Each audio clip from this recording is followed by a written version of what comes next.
కంగారు పడుతున్న లక్ష్మితో రాజేశ్వరి అమ్మ, పెళ్ళై ఇన్నేళ్ళయినా మొగుడి దగ్గరికి వెళ్ళడానికి సిగ్గుపడతావేందే, పద అని అంటూ లక్ష్మి చేయి పట్టుకొని మిత్ర రూంలోకి వెళ్ళు అని తోసేస్తుంది. ఇక లక్ష్మి తిరిగి రూమ్ బయటకి వెళ్తూ ఉంటే మిత్ర లక్ష్మి చేయి పట్టుకుంటాడు. నాతో ఉండటం కష్టంగా ఉందా? అలా అయితే చెప్పు, నీ చేయి ఇప్పుడే వదిలేస్తాను అని మిత్ర అంటూ లక్ష్మి చేయి వదిలిపెడతాడు.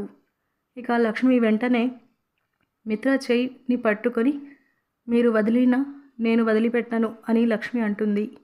ఇక మిత్ర, నువ్వు నా భార్యగా నా జీవితంలోకి నిన్ను ఆహ్వానిస్తున్నాను, ఎప్పటికీ నేను నీ వాడిలా ఉండిపోతాను లక్ష్మి అని మిత్ర అంటూ ఉండగా లక్ష్మి చాలా సంతోషపడుతూ మిత్రను హగ్ చేసుకుంటుంది. మిత్ర కూడా చాలా సంతోషపడతాడు. ఇలా మనకి చూపిస్తారు. ఈ వీడియో మీకు నచ్చితే లైక్ చేసి షేర్ చేయండి. అలాగే మన ఛానల్ని సబ్స్క్రైబ్ చేసుకోండి. Thank you so much.